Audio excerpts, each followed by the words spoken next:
Allez, dans cet exercice, on nous demande d'étudier une étude faite sur une clientèle pour un styliste qui souhaite étendre sa gamme de produits en vendant des accessoires. Bon, c'est pas très intéressant d'un point de vue mathématique. Nous, ce qui nous intéresse, c'est que cette étude, elle est effectuée auprès de 400 personnes, que parmi ces 400 personnes, 150 personnes sont des hommes. On conviendra que le reste des 400 personnes est constitué de femmes. 80% achètent potentiellement accessoires et 75% parmi ces 80% sont des femmes. Alors je vais quand même m'attarder un petit peu là-dessus pour bien préciser les choses. 80%, il s'agit de 80% des 400 personnes, c'est-à-dire 80% du total.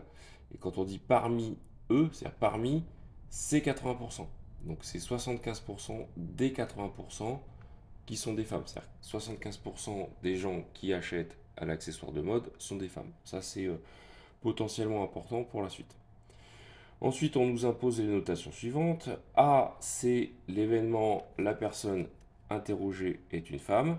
Et B, c'est l'événement, la personne interrogée achète l'accessoire de mode. Ok, très bien. Question 1. On nous demande d'interpréter l'événement B bar. Alors ça, on l'a vu en cours. Et vous l'avez vu en seconde, quand il y a une barre au-dessus d'un événement, ça signifie qu'on parle du contraire.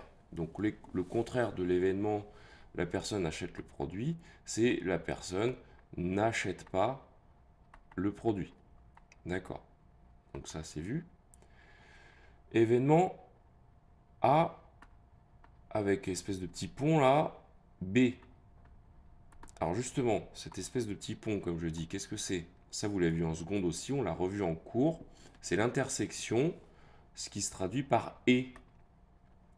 Donc, on fait le et entre l'événement A, c'est-à-dire la personne est une femme, et l'événement B, c'est-à-dire la personne achète l'accessoire. D'accord? Troisième événement, A bar, avec une espèce de U là, B. Alors, même chose, même commentaire. L'espèce de U, comme je dis, vous l'avez vu l'année dernière aussi, on l'a rappelé en cours, c'est l'union qui se traduit par OU. Donc le OU entre A bar, c'est-à-dire le contraire de A, c'est-à-dire le contraire de la personne interrogée est une femme, donc c'est un homme, hein, puisqu'on a convenu que si c'était pas des femmes, c'était des hommes, si c'était pas des hommes, c'était des femmes. Ou bien, alors, ou la personne achète l'accessoire. Alors, pourquoi j'ai marqué un temps d'arrêt? Justement, puisque c'est la difficulté qu'il y a entre le langage français et le langage mathématique, c'est que le ou en français, il est souvent considéré comme un ou exclusif. Hein. Quand on dit fromage ou dessert, il est entendu que c'est l'un exclusivement de l'autre. Soit vous prenez du fromage, soit vous prenez du dessert. En maths, le ou, c'est un ou large, c'est-à-dire au moins l'un des deux. Donc quand on dit fromage ou dessert, mathématiquement, vous aurez le droit de dire au resto, ah oui, mais moi je fais des maths, donc je vais prendre les deux. Et là, ça marche. Donc c'est au moins l'une des deux conditions. Bon, on va passer à la question 2, qui est le calcul du cardinal de chacun de ces événements. Alors, on y va.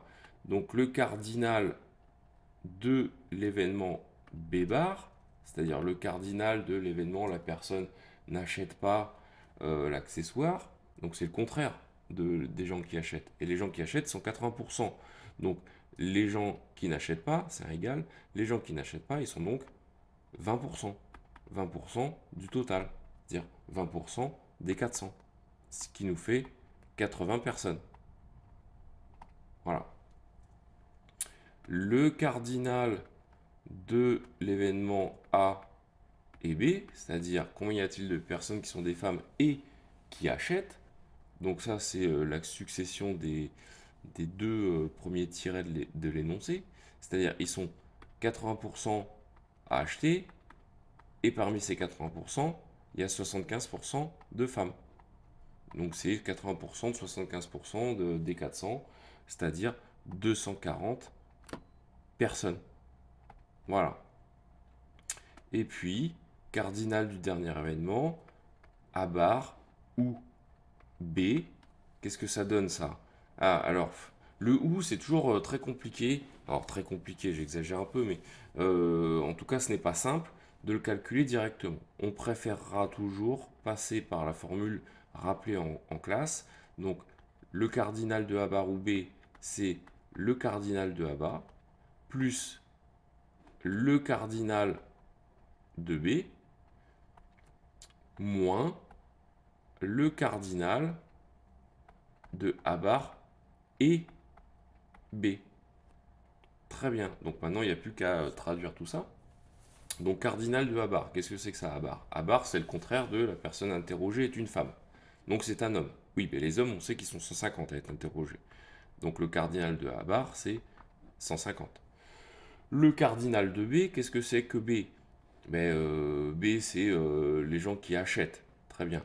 Mais on va pas trop, comment dire, faire de complications, parce que on a déjà, si vous voulez, quasiment la réponse, puisque nous, on a calculé le cardinal de B bar. C'est-à-dire on a calculé la quantité du contraire de B, qui représente 80 personnes. Donc ça signifie que le contraire de 80 personnes dans 400, bah, c'est 320, quoi. Moins le cardinal de A bar et B. Alors, qu'est-ce que c'est que ça?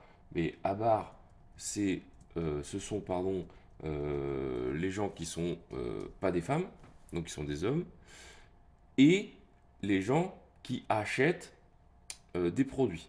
Alors là, il faut faire une petite relecture quand même attentive du sujet. Donc, qu'est-ce qu'on a dit?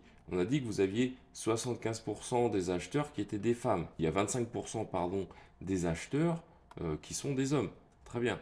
Donc, c'est-à-dire vous avez 0,25 de 80%, hop, de 400. Voilà. Et donc, quand on calcule tout ça, on obtient 390. Ok, très bien. Bon, voilà, on considère que l'exercice est terminé. Moi, j'avais demandé par la suite de compléter tout ça avec un diagramme de veine. Alors, diagramme de veine, qu'est-ce qu'on a? Et on a déjà l'ensemble, l'univers des gens qui est constitué de 400 personnes. À l'intérieur pardon, de cet univers, vous avez deux sous-ensembles. Vous avez l'événement A, vous avez l'événement B. D'accord, très bien. Alors, comment compléter tout ça? On va prendre ce qu'on a déjà fait, hein. Qu'est-ce qu'on vient de voir? On vient de voir que le cardinal de A et B, c'est-à-dire ce qui est à l'intersection de A et B, est constitué de 240 personnes. Donc, vous avez 240 personnes qui sont ici. Oui, d'accord. Mais combien ils sont dans l'événement B? Alors, on ne l'a pas directement, mais je l'ai rappelé tout à l'heure. Si vous avez 80 personnes qui ne sont pas dans B, vous avez 320 personnes qui sont dans B, puisqu'il y a 400 personnes au total. Donc vous avez 320 personnes dans B. Oui, mais si vous en avez 320 dans B et vous en avez 240 dans l'intersection, ben forcément vous avez le complément, c'est-à-dire que vous avez 80 personnes qui sont uniquement dans B. Hein, je vous fais remarquer que si vous additionnez 240 et 80, vous trouvez bien la totalité de vos 320 personnes. Bon, très bien. Continuons. Pour l'événement A, comment faire? Alors, qu'est-ce que c'est que l'événement A? L'événement A, on se rappelle, c'est la personne est une femme. Bon, très bien. Mais on sait qu'on a interrogé 150 hommes parmi les 400. Bon, bah, s'il y a 150 hommes parmi les 400, vous en avez 250 qui sont des femmes.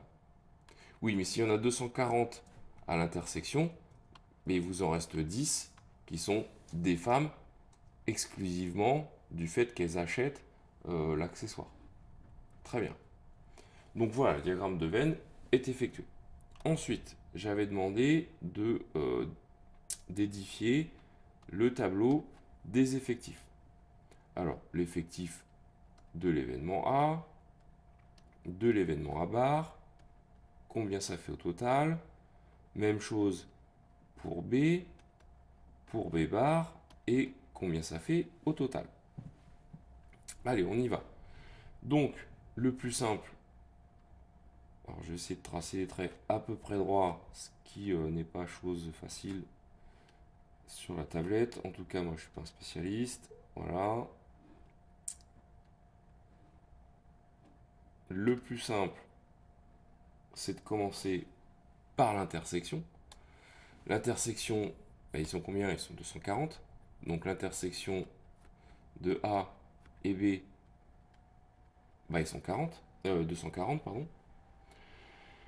Oui, d'accord, mais ils sont 240 dans l'intersection, mais dans A, ils sont 250, je vous rappelle. Donc s'ils sont 250 dans A, bah, ils sont 10 ici. C'est-à-dire ils sont 10 dans A et dans B bar. Très bien. Bon, c'est les 10 dont j'ai parlé en dernier sur le diagramme de Venn. Parfait. Ensuite, bah, je repars de l'intersection. Ils sont 240 dans l'intersection, mais ils sont 320 dans B. C'est-à-dire qu'ils sont 80 uniquement dans B. Oui, on en a parlé tout à l'heure, il n'y a pas de souci.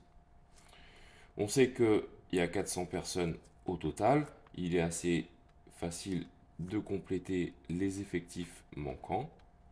Et vous avez finalement l'effectif dont on n'a jamais parlé, c'est-à-dire les 70 qui sont ni dans A ni dans B. Voilà pour le tableau d'effectifs. On en déduit assez facilement le tableau des fréquences que je vais noter directement en pourcentage. Donc je vais reprendre la même structure de tableau.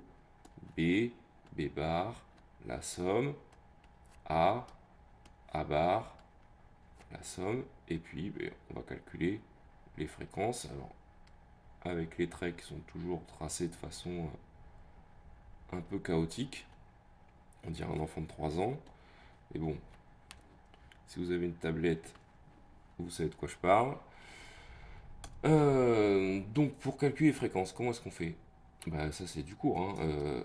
F c'est l'effectif sur l'effectif total. C'est-à-dire que vous allez diviser les effectifs par l'effectif total, c'est-à-dire que vous allez diviser par 400 et vous obtiendrez les fréquences. Donc nous, comme on a dit qu'on mettait les fréquences en pourcentage, et si vous faites 240 divisé par 400, ça fait 0,6, et 0,6, ça fait 60%. Il vous reste juste à compléter le tableau, donc 20% ici, 80% là, 2,5% ici, 17,5 en dessous, pour un total de 20% sur cette colonne, et puis je finis de compléter les pourcentages de ce tableau pour arriver finalement à 100%. Enfin, et pour être tout à fait exhaustif par rapport à ce qu'on a fait dans le cours, on peut dire par exemple que l'effectif marginal des femmes c'est 250, bon ça on le savait. L'effectif marginal des gens qui achètent l'objet c'est 320, très bien. Si on parle en fréquence, bah, la fréquence marginale des gens qui achètent l'objet c'est 80%, ça on le savait aussi, c'était marqué 80% des gens achètent l'objet. Et puis la fréquence marginale des femmes c'est 62,5%. Voilà, cet exercice est terminé et je pense avoir fait le tour. À très bientôt.